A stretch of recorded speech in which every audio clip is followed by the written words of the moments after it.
The modern family. Let us bridge the gap between generations. Let us shape up the modern family. The modern family. Join the discussion and give us your feedback. Live with Hatim Al-Abdussalam and Dr. Wa'il Al-Harasi. The modern family. Bismillah ar-Rahman ar-Rahim. In the name of Allah, most gracious, most merciful. All praise be to Allah, the Lord of the heavens and the earth. And peace and blessings be upon our beloved Messenger Muhammad sallallahu alayhi wa sallam. O Allah, grant us knowledge, wisdom and sincerity. Dear brothers and sisters, we salute you all with the salutation of the people of paradise. Assalamu alaikum wa rahmatullahi wa barakatuh. Wa alaikum assalam wa rahmatullahi wa barakatuh. From me, your host Hatim Al-Abdussalam, and joining Wa'il Al-Harasi and Saeed Al-Mufarji. Alhamdulillah, Alhamdulillah. Today our honorable guest is Dr. Saeed bin Salim Al-Mufarji, and we're very, very honored to have him with us today to share some light on our topic. Assalamu alaikum, Sheikh Saeed. Wa alaikum assalam wa rahmatullahi How are you? wa barakatuh. Alhamdulillah. You've been rushing, and we've all been rushing. Yes. So It's a critical time, but Alhamdulillah, we made it on time. Alhamdulillah. Alhamdulillah. Today is a very special topic, and it's very dear to our hearts. And inshallah, we'll try our level best to cover all elements regarding this topic. Today's topic is raising compassion in children. and good behavior. And good behavior. And this is an essential quality that we need in nowadays. In our children and in adults as well.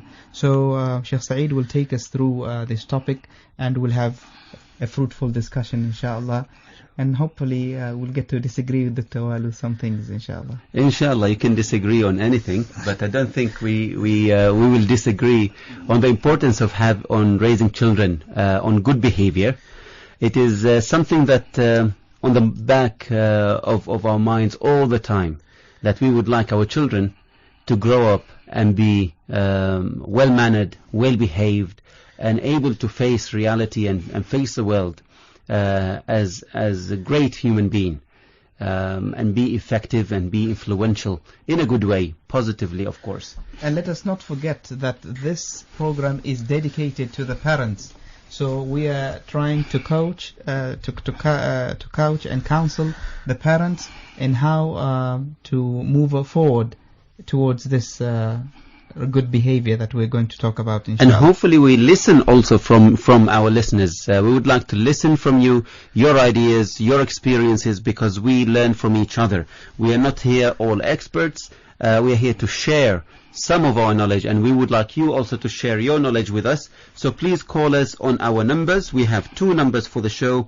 The first one is 24602058. That's 24602058. And the second number is 246-94315. That's 246-94315.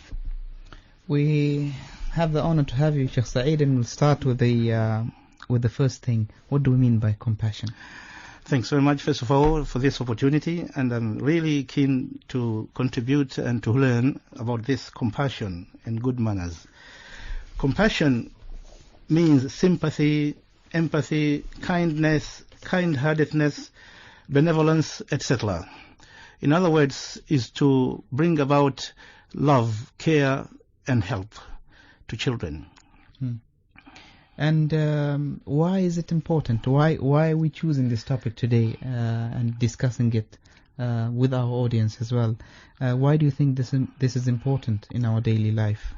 It is important in our daily life, and it's important in the world. In fact, looking at the research which have been taken around in the world, the United States especially, and 50 other countries, when parents were asked, what do you wish for your child? Majority of the answers were not to become a doctor or an engineer or a scientist. Rather, it was a compassionate child or a helping child, a caring child. And the next and other achievements becomes a second priority. So it's actually everybody would like to have a good person, a good human being, before he becomes an expert in something else. And I think it is important to teach compassion to children, especially in these days where evil is highlighted more than goodness. Yeah. Yeah, if you look at news and television, what makes the headlines is always the bad news. We're not saying that evil and bad acts and hatred or act of war are more than the act of goodness in the world, but I think it is highlighted more. It is how we are as human beings. We always interact more and react more to news, to bad news. So that's why our children and all of us as human beings, we are exposed to bad news and act of evil more than act of compassion. So it is very important, I think, Sheikh Saeed, to talk about compassion. How is it that we could raise our children to be well-mannered, well-behaved, and compassionate, not only with their siblings, brothers and sisters, and within the family, but with the greater world as well, and teach them how to be accepting to different people, cultures, and diversity. Dr. Wael, Sheikh Saeed has just enlightened us with some of the statistics where parents wish for their children to be compassionate. Do you think in our region we share the same thoughts as parents? I think it's universal. It's universal because something that every parent would like to see their children live a peaceful life. Yeah, and peace will only come about if there is love and compassion between people and amongst people, regardless of their race, origin, background, religion. If there is love and compassion amongst people, there would be peace. And this is what every parent would want to see. I would like to ask you, Sheikh Saeed, in your experience, have you come across parents who praise their children for being compassionate children? Have you come across these type of parents? Unfortunately, very few. Very few. However, it's a very powerful tool. Praise is considered by those parenting experts is a tool which is very powerful in raising and developing compassion. Just coming back to Dr. Wael's comment, which is very critical. Indeed, imagine living or coexisting harmoniously. It's called coexistence harmoniously, which were different type of people from different background, different races, living together, and they exist or they coexist together harmoniously with care and love. Peace becomes automatic. Yeah. And a world of peace, which our religion is calling to, is a world nobody would live from. Everybody will rush towards that.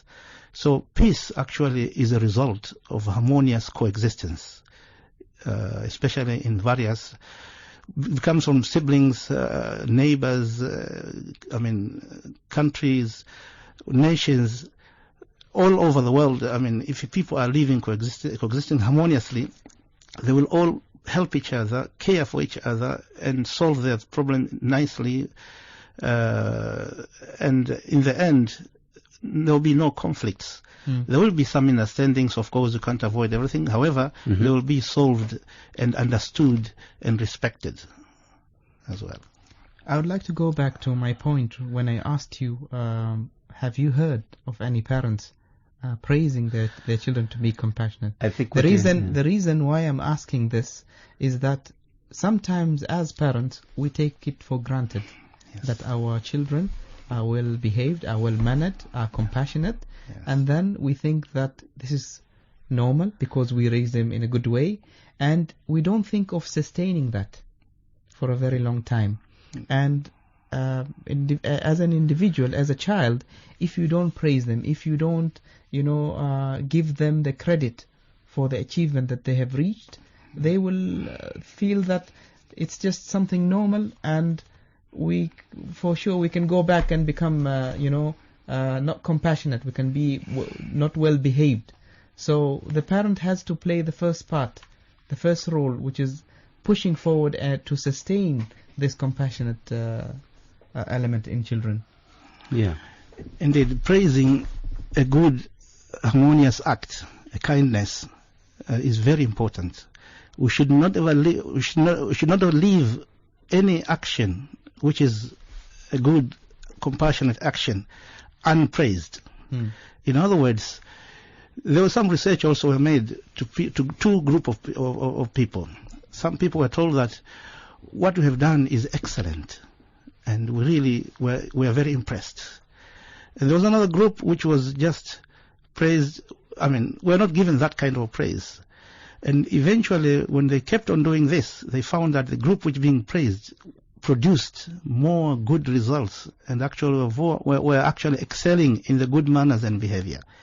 So a child likes to know what are the things pleases the parent.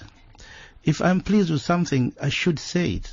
It's very important to the child, because otherwise he will feel that unnoticed. And the needs inside the child, especially at the younger ages, just remember that compassion is built at a very early stage. Some researchers are talking about the first year or even before that, you start developing compassion. So the child will start seeing that you care for him or for her.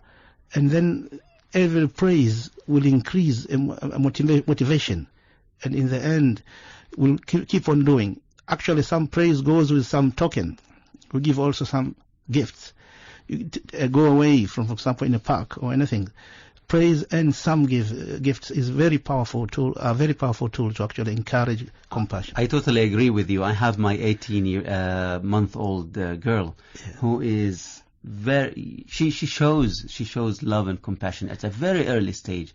And I do this with my children sometimes, where I pretend to cry as if they've hurt me or they've done something. And their face change. Okay. Their face change completely, and they come and cuddle me and try and pat me. And she would pat me and say, as if she's saying, I'm sorry. Yeah. And we would try to do that with her elder children, with elder brothers as well. We would tell some of her elder brothers to pretend that they are crying. And she would immediately go to them and kiss them on the head and try and pat them as if she was their mother. So it is there within children from a very early stage. But Hatim, I see another side of your question as well. Yeah. When parents praise compassion, it means that there is emphasis on compassion, which not any parent would actually think of making children aware of compassion, of the importance. They would make them maybe aware of eating manners, sleeping manners, talking manners, but not specifically compassion. So praising your child and making it obvious that this particular aspect of a human being, of being compassionate and being loving and caring, is very important.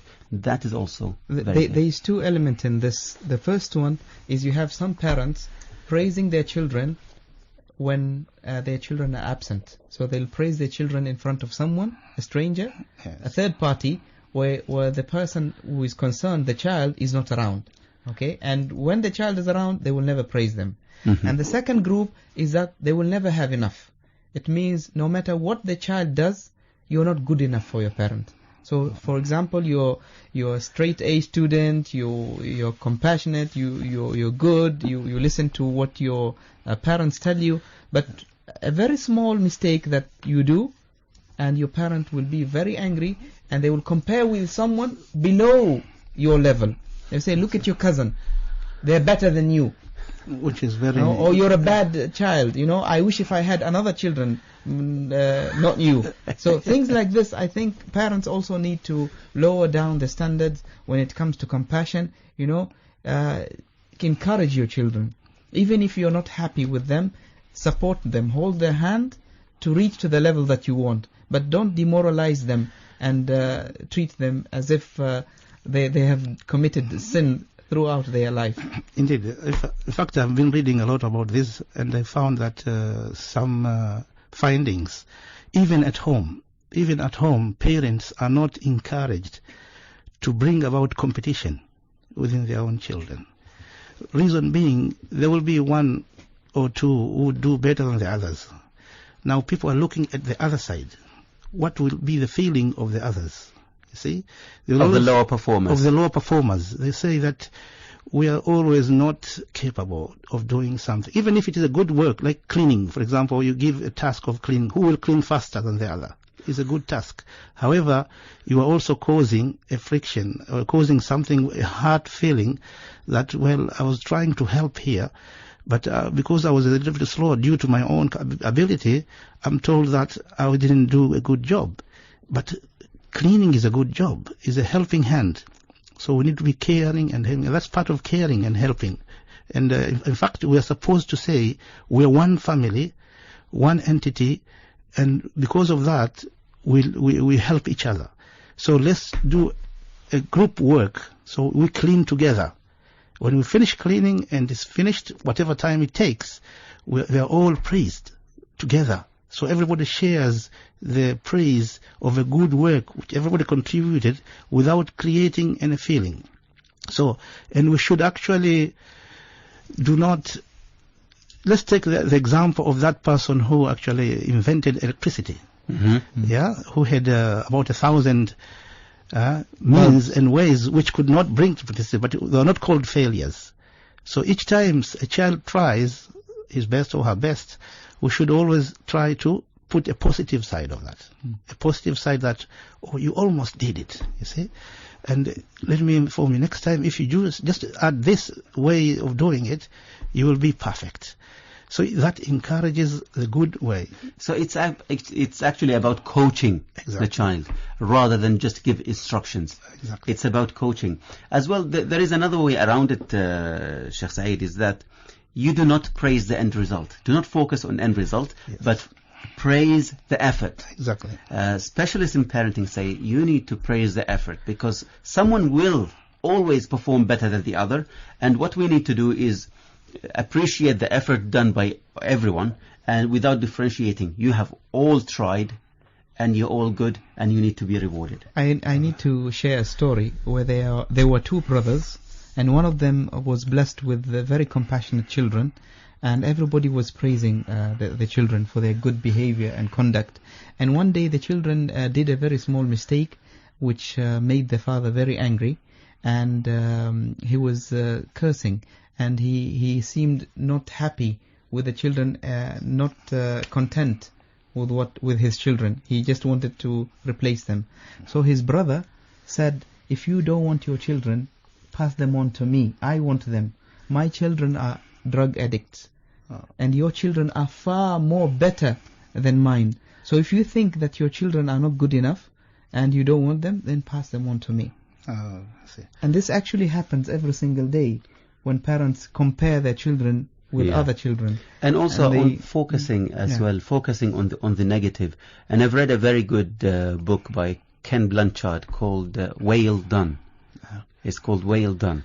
Whale as in the animal. He looked at the way in SeaWorld, how they were training these animals to obey orders. And he was really amazed. He said, we as human beings, we can't even make our children obey orders. So he went into the details. He went at the backstage and he asked, how do you train these animals to obey orders? And he wrote a very good book on how to coach and how to focus actually on the good behavior rather than focusing on the bad behavior. Okay. Yeah, and it's called Whale Done by Ken Blanchard. Indeed, that reminds me of Denmark also research to cows. Can you imagine cows? Same species of cow, different groups, different owners, but same species of cow, same grazing, because the locality is the same, nearby. Some other cows, same number of cows, were producing more milk than the other. When they went to look and see the cow, those flock of cow, or group of cow who were giving more, they were looked at, when they were being, milked, good words were being spoken, as if they're speaking to people and massaging the cow while speaking to them and taking the milk.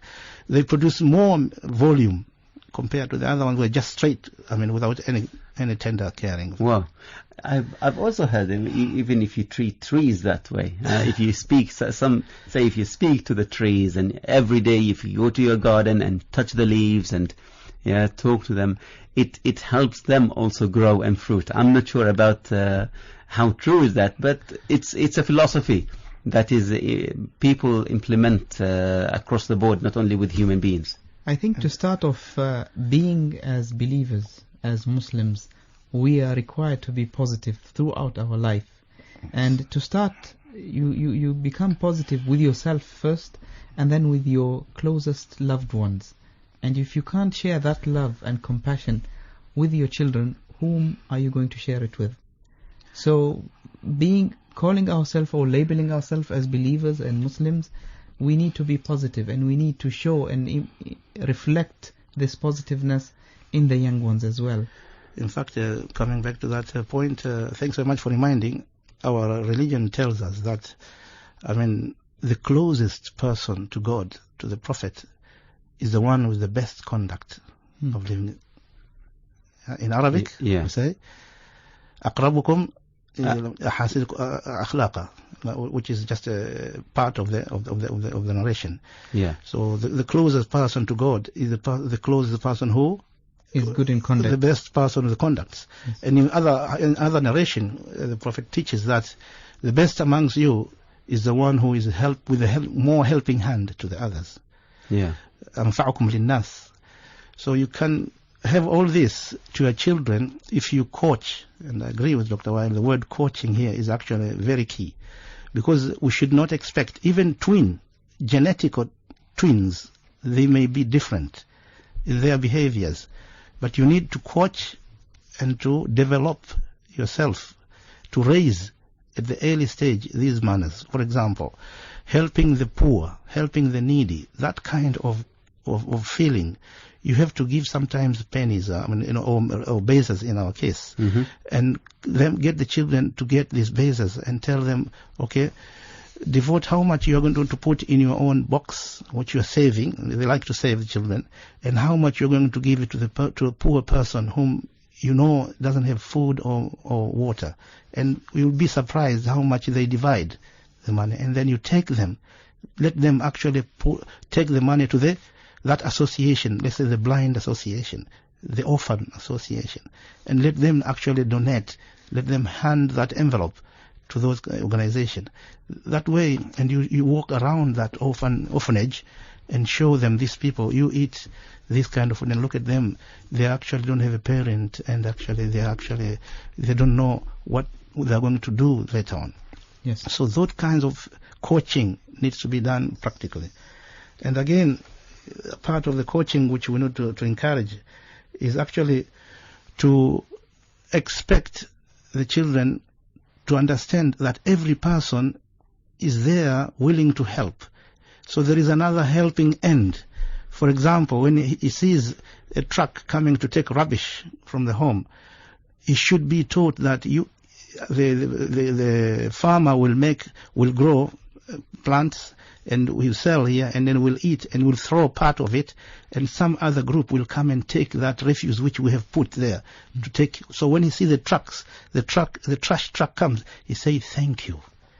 So he knows there's another helping hand somewhere else. So everybody deserves respect. Rather than looking down at these people. Exactly. Because it does happen within society that people would teach their children, and maybe we all said it once to our children, you need to study, otherwise you'll be like the rubbish man. Yeah? Yes. It's something that we do say. And whether we did it intentionally or not, we have taught our children to look down at these people. Exactly. And we need to find other ways of teaching children how to be good at their studies, other than just tell them you will be like the rubbish man. Giving the positive part of it. Yes. Talking about looking down at people, I have another story to share where I have a friend who is a very, very good chef. He's a world-class chef. He used to work in one of the biggest hotels in Oman. And for many years, it started when he went to propose and he wanted to get married. And they asked him, what is your occupation? And he said, I'm a chef. Oh, you're a cook. And he started having these bad feelings. And it continued with the community, that whenever he was asked, what is your occupation? And he says, I'm a chef. He said, I had... Yeah, and eventually we were all shocked that he quit his job and he went to work in the desert. He just completely left his profession, which was a passion to him. He was very good at it, and he just completely left it and went to work in the desert. Right. So I think positive words or negative words has an effect on people, And sometimes even we commit sin by our small comments, indeed, thinking that they are just simple comments. Yeah. Sometimes you can put a twist on those, and you can, you can mention them positively. When I used to study in the UK, my colleague, my friend, was also doing PhD in chemical engineering, and he was a lecturer back home in Malaysia. So he used to work in the hospital at night, and as a cleaner. He was mopping the floors, and whenever he was asked, "What are you doing in your job?" he was saying, "I'm a floor manager." Yeah, as in the studios, when you're filming anything, you have a floor manager. He said, "Yes, I was a floor manager. I managed the floors in the hospital." Yeah. So we would like to remind our listeners of our numbers. Please call us. We'll have a very short break, and we'll be back soon, inshallah. After the break, you can call us on 24602058. That's 24602058. Our second number is 24694-315. That's 24694-315. See you after the break. The Modern Family. The Modern Family. They say a husband hits his wife. Now, nowadays, even if you don't, you look at her and she sues you. Why? Because you pull his eyes. Whoa. And the next thing they say, I was intimidated.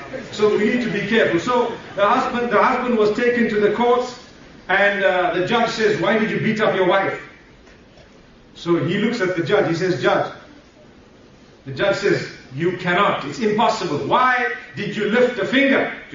And to be honest, before we go ahead, believe me, don't think that a husband has a green light to beat up his wife in Islam. Don't think that. Do not think that. May Allah protect us. You don't just engage in violence and create hooliganism out of Muslims. No. We should be the best to our spouses. If the hadith says, خَيْرُكُمْ خَيْرُكُمْ لِأَهْلِهِ, Muhammad ibn Abdullah sallallahu alayhi wa sallam says, the best from amongst you are those who are best to their spouses or their family members. I challenge you to live up to that. May Allah protect us. So this man says, "Judge, my wife came in front of me with a big purse, this size. And she looked at me and smiled. And she opens the big purse, and from inside it, she took out another purse. And then she put the big one down. And then she opened the other one, and she smiled at me. And she took out another one from inside that one. And then she put the bigger one down. And then she opened the other one. And she took out another one from inside that one. And then put the other one down. And then she opened that one and took out another one. And left the one down. And then opened that one and took out another one. And then put the other one down. And then she had this little one which she opened and took out another one. And she put, so the judge says, "Get to the point! Get to the point!" He says, Judge, you are getting so angry when I'm telling you the story. Imagine I was right there. Allahu Akbar, Allahu Akbar. This is what I mean when I say we sometimes open purses in front of our brothers and sisters, intentionally irritating them. And when the story goes out, it irritates others as well. Look at this man. He's irritated solely by hearing what has happened. Imagine if we were there. Allahu Akbar. May Allah protect us. So the moral of what I'm saying is, do not intentionally create irritation that will result in hatred, which will result in violence, which will result in so much damage to the Muslim Ummah, and tears that can be avoided, and yet they are there. May Allah subhanahu wa ta'ala grant us goodness. The Modern Family. The Modern Family. Assalamu alaikum, dear listeners. Where do you get these clips? See? I can't tell you my secret. Yeah. YouTube. I think he has a box full of these jokes. Okay, Sheikh Saeed, we're back to our topic, and we were talking about compassion. Now, can you tell us some of the factors that are hindering the compassion in our children? And let us be more specific to the Omani community. Thank you very much. Indeed, there are several, but I'll try to resort to about three key ones. Compassionate, as I said, has to be developed and raised from the early stage. And the closest person to do that is a mother, a father, and of course brothers and sisters. So they have a role to do this, but they may cause hindrance if they do counter compassionate raising, which are otherwise discouraging good helping actions and good manners. And then the next stage, you have media. Media is available today. You said Oman. Indeed, like any other countries, almost we are having all those 100 or 200 plus channels in televisions and radios. We have this iPad, iPod, V-iPad, and you name them. The names are getting more and more. We can't even count them now. All these are influencing and taking part into compassionate-related things.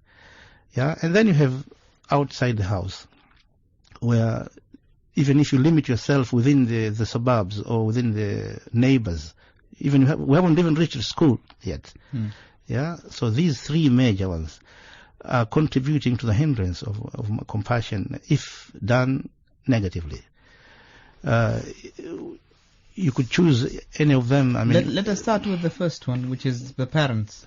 Okay, the parents, we have touched actually in the first session that not praising a good act is a hindrance. Yeah, and also, I mean, magnifying a mistake is another hindrance. This is a good one, and I think we should elaborate more. This is a very important one. Yes. See, a child may have a good intention. She or he may want to impress actually the parents or brothers and sisters by doing a cake, for example. Imagine a girl going to do cupcake, and then unfortunately it turns up black. Heated up too much to the extent now it becomes burnt. She brings anyway because she had done something. She still feels that's a good work she has done. She's tried, and she put it in the table. Suddenly the parent starts saying, "Oh, look at this! Why did you do this? You've wasted flour. You've actually, you have just wasted a big opportunity of compassion raising." Yeah, and then the brothers and sisters will build on the parents' comment. Yeah. Oh, she doesn't know how to do this. Why did she go to the kitchen anyway? So, would you expect her to go back again? Not really. Not really. Even another invention, another surprise, she may start hesitating. It may not work. So these are really things at home can happen. And maybe she did a good work. Everybody knows it's a good work. Let's say the cake comes up very nice, very, very delicious, but still no comment. Yeah. It was just turned blind, with a blind eye. So that also discourages. And if we go now maybe to the... I just wanted to add one more thing when it comes to parents.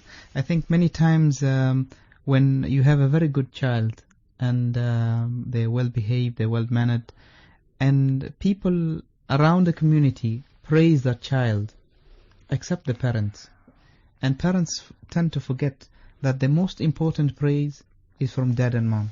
Yes. Otherwise, they will try and seek comfort all the time from outside the house, and that is dangerous. Indeed. Because what happens today is that you have all sorts of people outside trying to get hold of your child to do something for them. You have drug addicts to trying to and involve them in selling drugs. Indeed. And these people are very, very skillful in attracting these little children. They will throw a lot of praise to them. Oh, you are great, you are the best, and you are this, and you are that. And whatever the child misses at home will get from these people. And unfortunately, that would lead that parents would lose their child forever. And actually, 60% of the time, the child, whatever they do, they want to impress the parents. Exactly. And it's important for the parent to identify this and to acknowledge that you have achieved something and to praise them. And especially do it in public. Praise your children in public. Yes. There's nothing wrong with that. And even go and share the passion with your children. Don't let them alone. Some parents, when you ask them, what does your child like? I don't know. Maybe football, maybe swimming, maybe this. So maybe you're totally that. disconnected from your children. They don't bother of what is the interest of the child and what the child is good at. Indeed. Another way of actually avoiding hindrance of compassion and actually building compassion, from the parents' point of view, they should live their words. You see, for example, when you say be kind to people and to nature, a father should go out with his child and walk an elderly person in a supermarket by holding his hand and walk him slowly while the children are seeing that. Walk the talk. Walk the talk. And go and take some food, buy from the supermarket and feed your cat in front. Gather all the children, let's now do the good thing to the nature. You feed the cat, or you water the tree. You do it yourself, and the children say, when the dad says be good to people in nature, he really means what he says, and we should actually do that. I always like to give the example of the telephone call. When we raise our children, we tell them that you should always be truthful, and whatever you do, come and tell us, and if you lie, you'll be punished. And what happens when someone calls at home and your child picks up the phone, and then you wave to your child and you say, tell them I'm not here. And the child, immediately says in the phone, Dad says... so you're teaching them one Dad, thing Dad and then says do here. the other. Yes, absolutely. Sheikh Saeed, we talked about compassion. Maybe a lot of listeners and parents would say, why compassion and not focus on behavior in general and good habits? I think compassion, if you raise your children with compassion and you have a compassionate person, you would, most of the time, the majority of the time, you'd have a person who is well balanced and well behaved. That's why we are focusing on this. Yes. But sometimes some of the hindrance to being well behaved is what people or children would observe outside the home. You might be an excellent parent, you might teach them all the good things, but sometimes children being children, they like what they see outside. My colleague today mentioned one thing, for example. He said, when we go out, we see all these little children on their bikes, without any safety equipment, on the roads, speeding and doing all the bad stuff. Children would see those behaviors and would be really excited. They want to imitate them because they feel the rush of being on a bike and doing something adventurous. Yes. How do we go about this, and how do we prevent and how do we coach our children to be critical of such behaviors outside the house? Thanks very much. That's a very good point. In fact, there's a word from these researchers who research about parenting, good parenting. They say, never let any bad act unaddressed. Whenever you notice something wrong, try to address it. However, the way you address it is more important. For example, they said, there's one quotation I read today. Somebody took his children to the supermarket, and the cashier spoke bad words. And when they went out, he said to his children, look at that person. He must have a very bad day today to tell us those words. So he addressed the issue of bad words not to be done. However, he did not criticize that one, or did not use bad words against him. So two lessons at once. Exactly. Now, coming to your example of children seeing somebody riding a bike without safety gear, indeed, the parents should immediately say, if you don't do that, because you saw somebody doing that, I'm not encouraging you to do that, because if that child falls down, he will get hurt. He may break his leg, or he may injure his head, and so and so. And actually, you can actually take him to the safety clips, which are so many today, and show him actually people in hospitals just because of these acts, unsafe acts, and tell him, see, my dear kid, I love you, and I don't want you to be in hospital like this kid. So you're actually addressing the issue, and you don't want to discourage it, but you also show the consequences. Showing the consequences is very powerful. Many times, Sheikh Saeed, we fail to tell our children we fail to tell the children the reason behind the commands that we forbid them to do. So we need to explain to them and tell them that we are forbidding you because of so and so. But sometimes I think, sorry Sheikh Saeed, I think sometimes we need to be careful not to go into a battle of control and power. So as if we are giving them, the children, the power to challenge us in every command we give. It's good to give them some sort of understanding of what we are telling them. But sometimes everything we ask them, they'll say, why? I don't agree with you, I'm not going to do it. Sometimes I think, especially with teenagers, there need to come a time where you really set the limits and there is no discussion.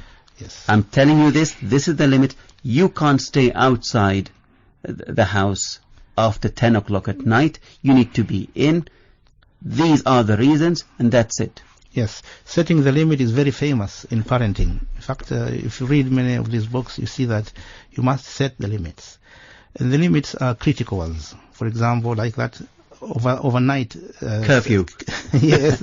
I mean, children who like to watch nowadays in this World Cup. I mean, past 12 o'clock or 1 o'clock are times, those are when the games are come. But it has to be limited. I mean, a child needs to have enough sleep for his own or her own health. Yeah. So we just agree up front that these are the limitations, and I'm telling you up front before you actually reach the time. Yeah. And also, when it comes to calling people names, say no, you won't call people names because it hurts that person. And if you are told that, what would you feel? So there are limitations which you have to set and to be strict about them. Yeah. They should be continuous, by the way, and you should be consistent at the same time. I mean, We'd like to remind our listeners of our numbers that they can always call us and share their thoughts about today's topic. Our numbers are 24602058, 24602058, and the second number is 24694315, 24694315. I think we need to sing that number because it's quite difficult to remember. You will need to find a tune and sing it or rap or something. Well, we'll allocate that task for you, Dr. Wael. I'm sure you are very good. With pleasure. Sheikh Said, you also mentioned media. Yes. And it has a very big link with raising compassionate children. Tell us a little bit more about media. Explain what do we mean by this? I may share my own children time dividend, how they divide time. Before that, I would like to ask this question to you. Mm-hmm. What percentage of time spent with our children higher than the other, with the media or with the parents? I mean, do you mean how much time do they spend in front of media and how much time they spend in front of us? Yes, children? And when I say the media, it's all type of media. Okay. I mean, you cover TV, these Phones, electronic internet. games, Yeah. internet, the PC, everything. All this. In my case, my children are very, very young. And I try and control the amount of TV they watch. So I would say they spend more time with their parents, collectively, me and my wife. Of course, with my wife more because she's with them all the time at home, and I'm out here. So they spend more time with us than with media. We do allow them to go and have some time on the PC, but we have parental control where everyone would have their own unique password and they can't enter except at a prescribed time that we allocate them, 50 minutes, 1 hour a day. No TV sometimes at all because they have other things to do. Good. Yeah. With me, I think my son is too young for media. He's 2.5 years old, but my daughter is 9, and when it comes to media, we do it together. So, for example, if she's watching something good, and let's say, for example, animated cartoons, I watch it with her. And if she's playing on a X-Touch, I would make sure at least some of the time I would play with her. So at least we have both. She Very has the good. time with Yeah. media and she has time with me as well. Very good. In fact, the solution is a combination of the two. That you do parental limitation and control of the channels which you think they are good for them. At the same time, you try to share also alongside, even those good channels. For example, sometimes, if this is not easy, practically not very easy to share, especially. but occasionally we should spend enough time to actually at least watch and see, so that what they see and what they listen are realistic, and something does not affect their behavior, the compassionate part of the behavior. And I've read somewhere that a parent should also put a limit in this, like the control said. And if you see by mistake, for example, the channel which you allowed brings words which are really unbearable, or even inappropriate words, images, scaring images, and all these sounds which are scaring, like explosion of bombs and people, you should switch it off to start with, and then explain these are not things which people should have in our life. So media, indeed, we are now, especially for grown-up children, teenagers and above, they are becoming now imagine mobile phones. People spend more time in their mobile phones, even in sacred places, unfortunately. And depends on what they watch or what they listen. Unfortunately, teenagers, they're all find themselves looking and watching and listening to things which are inappropriate, and they are not good to the building of the compassionate and manners and behaviors. It affects them negatively. Indeed. So this is one of the things which are actually counter the compassion development from the child as one. And the third one was outside. And it's been discussed already that they find the neighbors and the children and others behaving something, and then they learn from that automatically and bring home or share it even outside as they saw it. And we should be actually watchful and cautious. So in other words, compassion development is a continuous process, and it's not expected to be a one-off solution or a short period solution.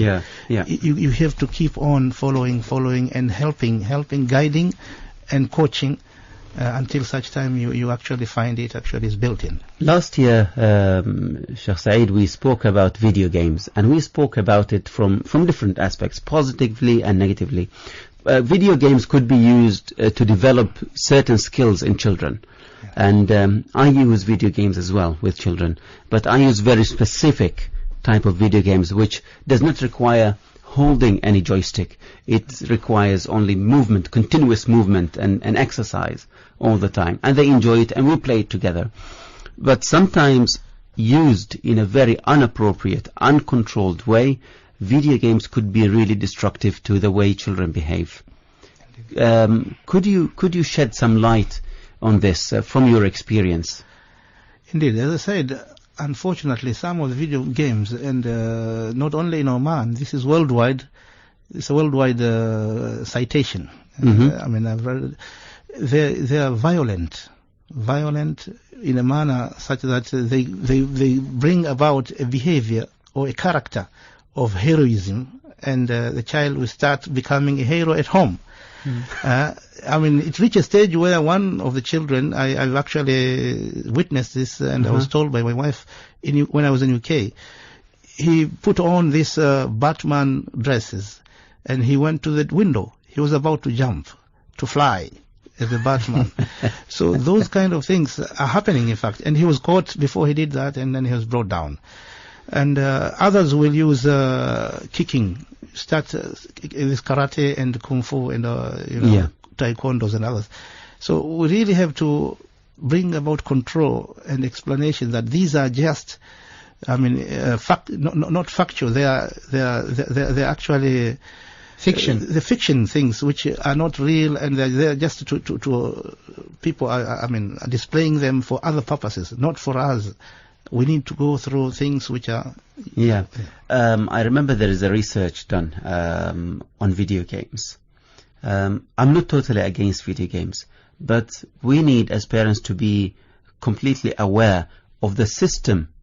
There is a total system around video games, rating system, which tells you that this particular game is suitable for a 2-year-old, a 3-year-old. Yes. This is suitable from 6 years on. This is suitable for 18 plus, etc.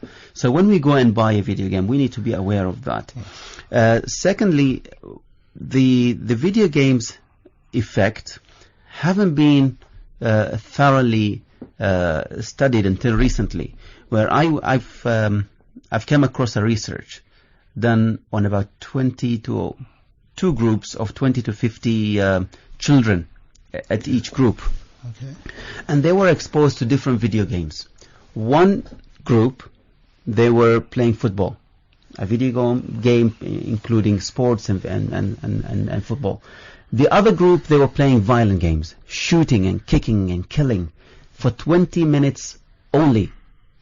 Immediately after that 20 minutes, they were taken into a room where the whole scenario was staged, actually, without the children knowing, where they would be faced with an adult sitting behind a desk, and that adult would accidentally, for example, throw something on the floor as if it was by accident. All the children, without exception, who played violent games never even raised a finger to help that adult and pick up the pieces from the floor. But the majority of children who were exposed to positive games, they actually helped and went down and bent immediately to help the adult and picked up the pieces from the floor onto the desk again. And they showed more respect. So that proved that only 20 minutes of playing video games had a very bad negative effect on behavior immediately. It didn't take hours or days. It was immediate effect. Indeed. The football is actually, if you look at it, is a teamwork. Yes. It's a teamwork, and everybody expecting to help and to assist. So a group success is depending on individual in each one. So everyone is looked at as a helping hand. Whereas the violent one is actually a hatred and enmity. Hatred and enmity. So if you build that, indeed, with time, your heart becomes hard and negative against any help, because you want to win and you want to be aggressive. So absolutely, this is a very good experiment, which I'm impressed. Yeah. And indeed, it actually builds a character. It builds a character in a body, in somebody's heart, that if you are exposed to this environment, this is how you're going to be. And whereas if you actually being, associated with good manners and good helping, your behavior is going to be a more compassionate, in fact. Yeah. I think talking about media and video games and all these things, there's a lot out there, and it's affecting our children on a daily basis that we don't feel. And I actually want to mention one cartoon that is broadcast throughout the day, which is Bart Simpson. And this one in particular, it teaches the children that when you are rebellious, when you disrespect your dad, that's when you are cool. That's when you're a hero. And it's broadcast on most of the channels, and the kids enjoy it, and they enjoy the pranks that Bart Simpson does to his dad, and he embarrasses his dad in public. And you know, I think that The Simpsons is targeted more to. I wouldn't say in our culture. I would say it's targeting adults, but in other cultures, the rating would be much lower.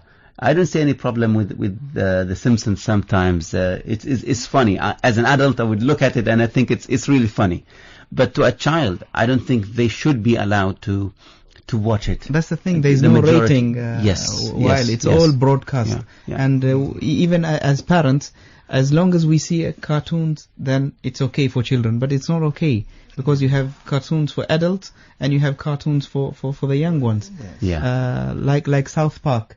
No, you that's can never allow vulgar. children I think even for adults, by our standards as Muslims, South Park is really vulgar and depicts a lot of bad images and behaviors that even adults should be away from those behaviors.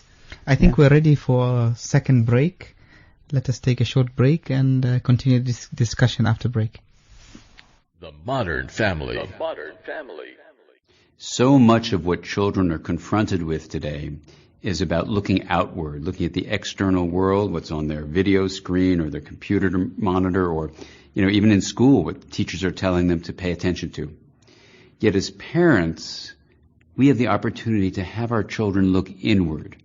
And when they look inward, what are they feeling? They're feeling their feelings. They're being aware of their thoughts, not taken over by them, but understanding their thinking processes that happen, and even being in touch with intuition. Now, one way of understanding intuition is it's the signals from what's called the heart brain and the intestinal brain that actually bring signals up into the higher parts of the brain so you're aware of your gut feeling and your heartfelt sense. That's one way of understanding intuition. All of these things, intuition, understanding emotions, thinking, memories, are a part of what's called social, understanding in other people, and emotional, understanding in yourself, intelligence. And so intuition is a part of this larger frame where you understand the mind. And when you do understand the mind, we say you have mind sight. And that involves all these internal processes. And when kids learn about these, they get a much deeper resilience than just being kids who are focused on the outside world, because now you've given them the basis of an internal education which gives them resilience in their lives. The modern family. The modern family. Dear listeners, welcome back to the show, to the Modern Family. Today we are discussing raising children with compassion and good manners. What are the challenges facing children and parents alike? We have discussed different aspects of raising compassion, the importance, what is hindering the role of parents in achieving the best out of their children. And you can call us on our numbers and share your ideas, opinions, or if you have any questions, please do call us on 24602058, 24602058. I won't even bother with the second number. It's difficult until Hatim sings it for us, inshallah, tomorrow. Let us talk about what are the practical ways to raise compassion or to teach children anything in life, actually. I think most of the time, Sheikh Saeed, is that what we do as parents is we throw instructions. We are just like robots in front of our children, programmed to give instructions. Do this, do that, don't do this, don't do that. Secondly, what we try and do is deprive them, use a type of punishment or discipline by deprivation, and we think that will work. Majority of the time, and I'm talking from experience, that in many cases it doesn't work. I teach my child to do certain things, or sometimes I give him an order, do that. If you don't do that, you're not going to the park, for example. And I do that day in, day out. It doesn't work.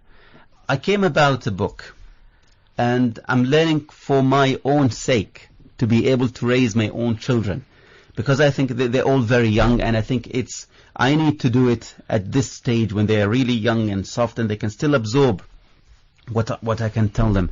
And I found a book which is really excellent. I'm keen to start implementing those ideas.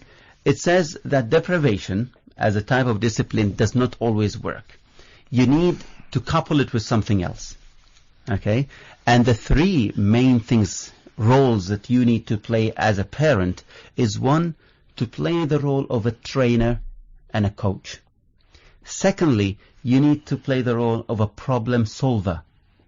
And thirdly, you need to play the role of a person who is setting the rules and setting the limits. Once you go into the mode of being a coach or a trainer, you come out of that mode of being just instructing and giving orders. Instead, you will be able to understand your child more, and you would say, what is my child currently able to do? And you would start from the point where your child is now, rather than start from a point much, much higher than where your child is. I think secondly, as a coach, you also need to be a parent of the child you have now, rather than be the parent of the child you wish you had. In other words, Hatim, for example, be happy with what you have. Yes, be happy with what you have, and try and deal with the child that you have, because sometimes we have the image of the ideal child that we really want to have. Super kid, not even super kid. Let's say I'm trying to have a compassionate child. I'm trying with a child for 1 year, 2 years, 3 years, 4 years, with no success. I begin to lose hope, and the image of my child as a grown-up with compassion starts to fade away, and I become frustrated, and I start yelling at that child. I start yelling out of love of that child, but at the same time I'm losing the plot completely. Yes. Yeah? And being honest, we face this day in, day out, and we do that. And I think we should always go back to our tradition and to our religion, and the examples that Almighty Allah has given us in the Quran, where prophets were not successful in their children. They did their best, Yes. but at the end of the day their children did not turn up the way they wanted. So I think the most important thing here is that we should do our part and leave the rest to Allah subhanahu wa ta'ala to guide our children. Exactly. Secondly, I think if we take the role of a coach and a trainer, okay, what will happen is that we need to understand that the child will struggle. We give them an instruction, or we teach them something, in order for them to absorb until they actually practice and then be experienced in whatever we try and teach them to do or behave. They will struggle. We shall not stop them struggling. We shall allow them to struggle, because it's part of the development and making up of that child to be strong. If we allow them to struggle, I think it is healthy for them. Yeah, and there are other examples as well, that sometimes we demand something from a child, and they don't do it, and we just go and discipline them without focus on the end goal. Yeah, we need to teach the child to be accountable. Yeah, we need to teach the child to be accountable. For example, let's say if the child comes to you and tells you, Sheikh Saeed, oh, Daddy, please, can you take me to the mall today? Yeah? Or sometimes the child will come, I want to go to the mall today. You didn't take me last week because you're too busy. Yeah? You go and see the room of the child. It's all a mess. There are two ways of dealing with this situation. One is say, okay, you are rude to me. Don't you ever dare talk to me like that. I'm not taking you to the mall. Plus, look at your room. Yeah? There is no chance that I will ever take you there. What have you achieved with a child by doing that? Absolutely nothing. Absolutely nothing. You may aggravate the problem. Absolutely. And you'll just distance yourself from your child. There is the second way, the coaching part, which is, one, you could tell them, I really would like you to go to the mall. It's a very good idea, but I don't think the way you spoke to me is appropriate. Secondly, if you just go and clean up your room now, I think you will be ready. You will be ready to be taken to the mall. Just go and clean up, come and ask me nicely, we'll go together. You've solved all the problems. You're telling the child there are certain things that you need to fulfill before you are actually eligible to go. Yeah? And I think this is something that I have learned from this, and I thought it was good to share with our listeners. I think Sheikh Saeed has a few words of advice to our parents out there. So can you tell us? Yes, I'll try to go quickly through strategies. Remember, parent, you're a primary teacher of compassion to a child. And there are strategies which have been actually researched and tested and tried, experimented. I'll just go through them quickly. First of all, you have to believe that your children are capable of being kind. Mm-hmm. You have to have that belief and conviction that children have got the capability of being kind. So just don't assume this hopeless. This boy, he cannot be a kind person. No. You have to have that because there's a fitrah. The Prophet ﷺ says a child is born with a fitrah, within the natural instinct, the good instincts. It's only the parents who will lead them astray. Yeah. So we have to have that. So you have an environment which you can actually, is clean and very, very fertile to grow from. You have to believe that the children are capable of being kind. The other one is you have to model the positive actions. We mentioned this. For example, you should show the child, when you say be kind to people, you should actually live that. You should model. Your life should be a model for them, that you're actually caring. Yes. You see an old... Practice what you preach. Exactly. You're driving with your children and you see an old person in the heat, in the middle of the road, you will stop and ask him to come in and give him first of all a bottle of water to quench the thirst, and then take him wherever he wants to go. So you have to be a model of what you say. And this is reflected in the second chapter of the Quran, where Almighty Allah says, "O you who believe, why do you preach what you don't do?" Exactly. Yeah. Allah says, "Ya ayyuhalladhina amanu lima taquluna ma la taf'alun." Yeah. And the Prophet ﷺ say, "Ahibba linnasi ma tuhibbu li nafsika takun mu'min." Love for others is a golden rule. This even in Christianity and other religions, they say, loving to others what you love yourself, or love to the neighbor what you love yourself, is a golden rule. We have this in Islam, and if we are practicing this, this world will be peaceful. Yeah. I think related to the first point that you mentioned is that you need the first strategy that you mentioned here. Yes, I mean you have to believe that you have to believe that your child is capable, and you need to show the child, because what you believe, if you show the child that you believe in that, he will believe in himself, or she will believe in herself. Otherwise, she won't have the self-belief, and the self-esteem would just go down. Indeed. The third strategy is to treat the children with respect. You have to respect the children. For example, yes, you set a rule, for example, a limit, that at 10 o'clock you should close your games and go to sleep, for example. But 10 o'clock comes and you see them in the middle of the game, for example, just finishing a game which is about to win or something like that. Going and snatching that whatever they play out of them is not actually going to help. You have to respect. They have their own feelings also. They need to be treated with respect.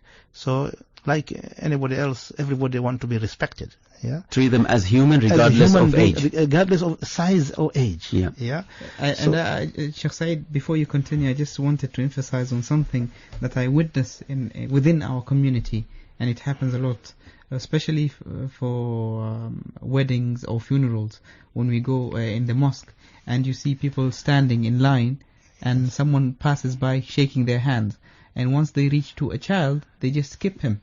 Oh, that's very They bad. don't shake the hands of the boy, although the boy has stood for you, ready to shake.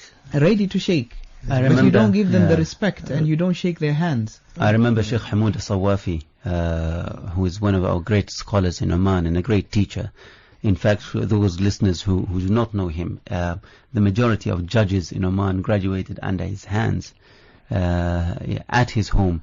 He lost his sight at 12 years old.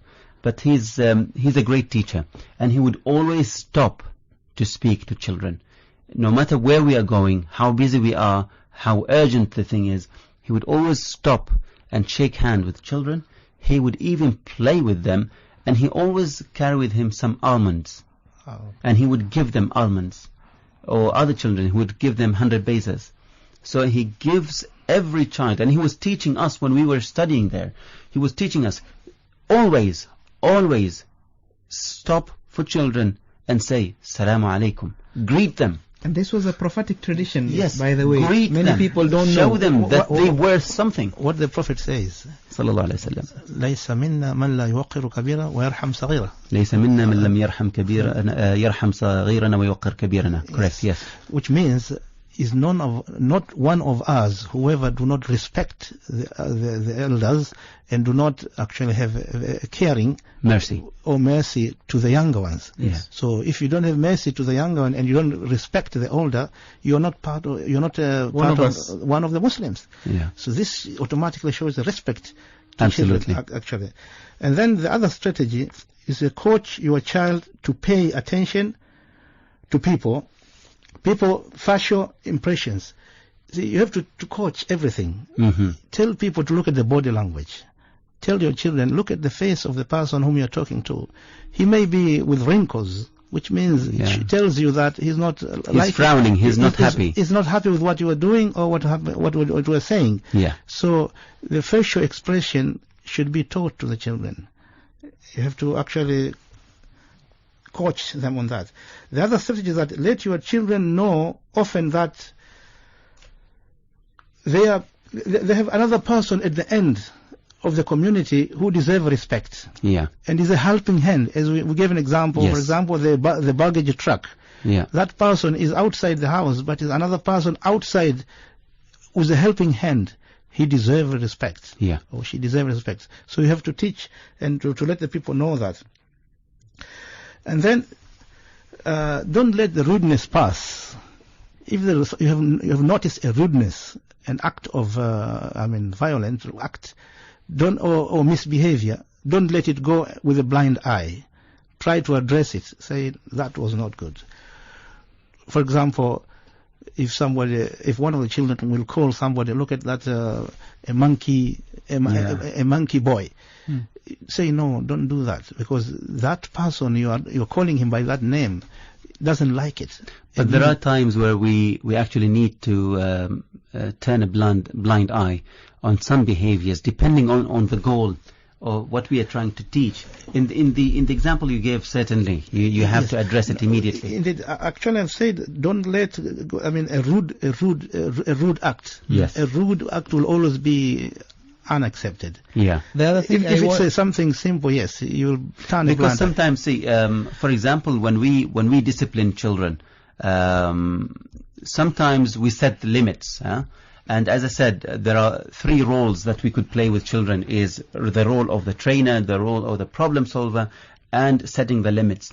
When we say setting the limits, I set the limit and then I stop there. There is no argument whatsoever, regardless of whether they throw tantrums, they stomp on their feet on the floor. You need to ignore that, because they would definitely want you to go back to your old habits and listen to them all the time, because when you do that, they are in control. But if you just tell them what you want and just go away, don't listen to anything they say, they will feel that they are losing control. It will hurt them. They will push all the buttons on you, trying to get you back to your old habits. Just ignore it. Yeah. I just wanted to add on Sheikh Saeed's point, where you have to address the bad behavior, the misbehavior, is that do not postpone it to a later date. Yes. If immediately when you see something, address it at the point. Don't come after 3 days and then tell them, you remember because what children can relate to it immediately. Otherwise, they will just don't understand. They can't relate to things the way we relate to them sometimes. Indeed, the strategy say don't let rudeness pass. In other words, you catch it there and then. Okay. And actually, nicely you address it. And then try to acknowledge kindness. This is praising. Yes. Any kind of kindness, you have to acknowledge it. Yeah, because that way you are encouraging it, and you're actually emphasizing it, and you become proud of it. That way a child will feel, oh, this is something good to do. We'll repeat those kind of things. The other strategy is understand that your children's perception of difference in others comes into play. There will be a feeling of difference. A child will go and look at somebody else who actually is carrying, for example, gas cylinders on a shoulder, and say, look at that person, he's crazy. Yeah. But at that time, that person did not have any other means of doing that, but he wanted that gas to come at home, and he was putting in the car. He was not a crazy as such, but this is a perception of difference the child has in mind. Yeah. So try to correct that difference in telling that person is actually helping his children to get food. Yes. To cook food for the children by getting gas. So the difference, you correct it, although it is always available, but try to correct it. They will always have a different perception looking at the people. And then be sensitive in the messages that your children will pick from the media. We talked about the media. Yes. So you have to be actually sensitive. if this what they have picked from the media is not really a compassionate issue, or it's not something which they need in their life, you have to be sensitive about it and then try to correct it and say that this is not the way we're supposed to have at home. And then explain to them, calling other people names, we mentioned this, try to turn it back to them so that they can feel. Let them feel the mistakes others will feel. So that they say, if it was done to me or told to me, I may not like it, I may reject it. So if you feel that, the same golden rule applies here, love for others or for the neighbors what you love for yourself. Other strategy is avoid setting up competition within the family. We touched upon this. Yes. Because it brings that kind of depression. There will always be a winner in the family. Now, those who could not make it, for example, they lost the competition, they will start feeling depressed and demoralized.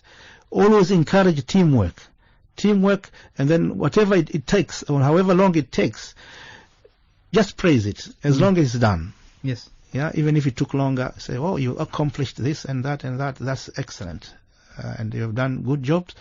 But at the same time, some researchers say, don't limit expectation. Try to stretch your expectation by saying, I expect next time you will clean 3 rooms. Today you have cleaned maybe 1.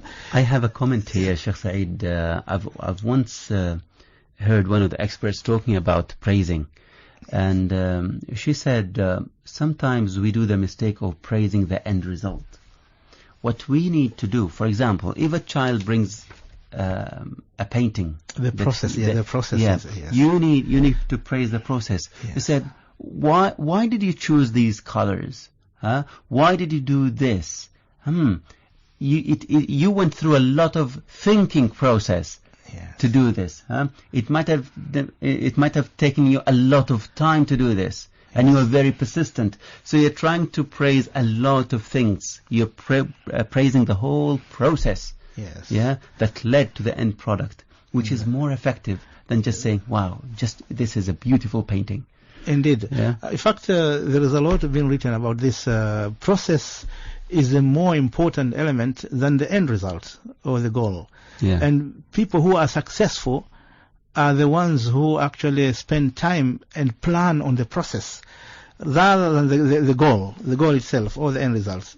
And for example, one company said, we're going to build a building this year. But we have to actually start collecting all the foundation and all the process, the things which are required to actually. And they started proactively planning. In the end, they built 2 houses instead of 1. So you can see the process is more powerful than actually the end result.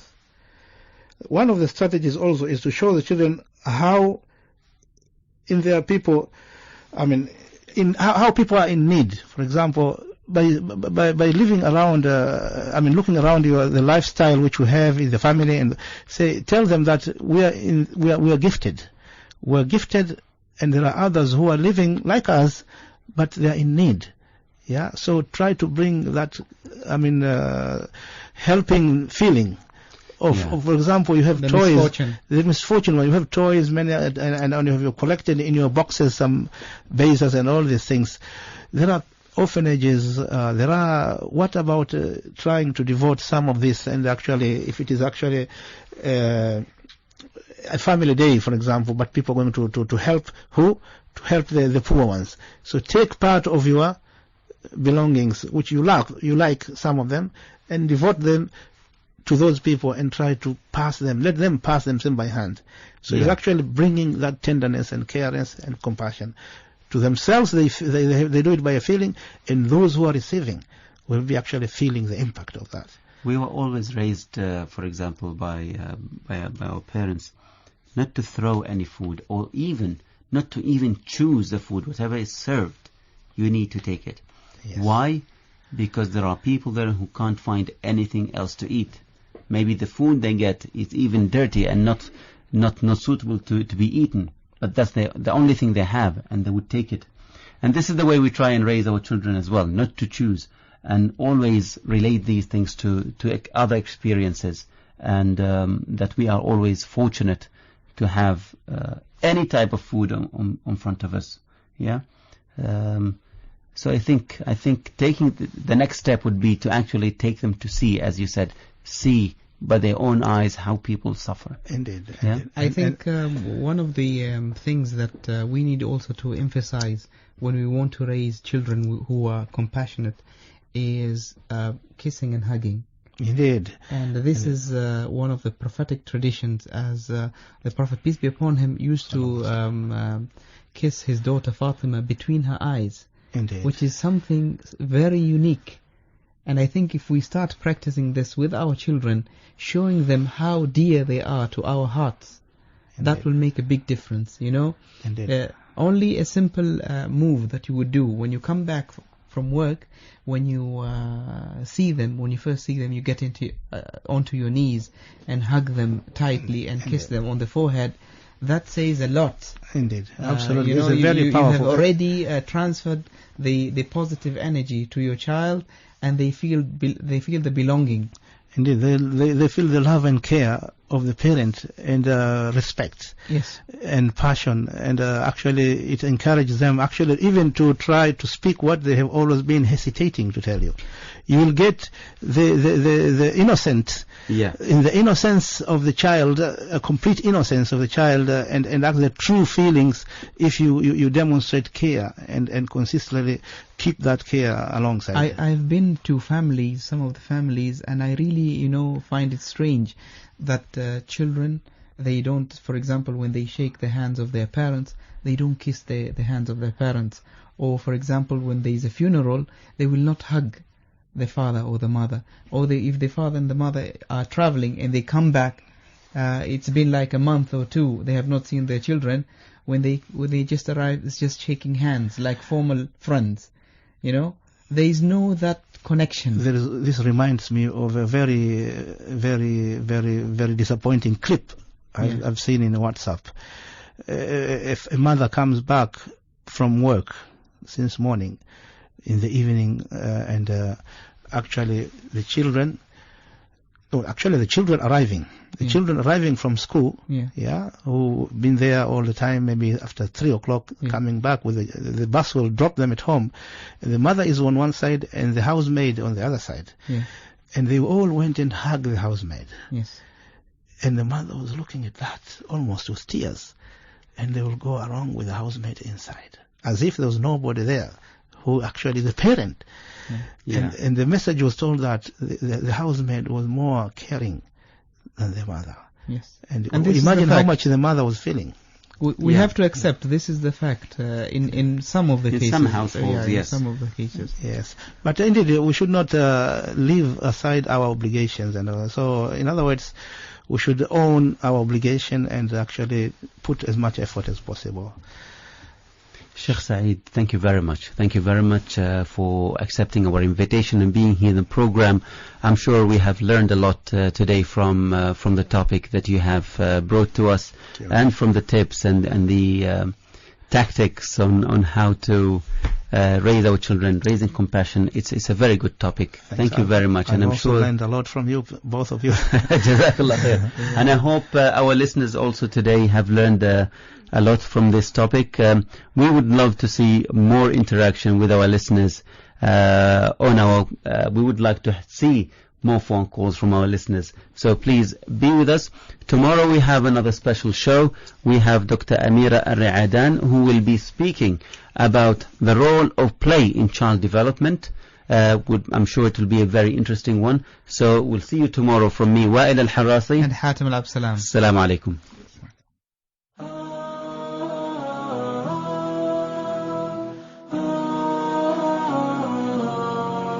The modern family. The modern family. Let us bridge the gap between generations. Let us shape up the modern family. I remember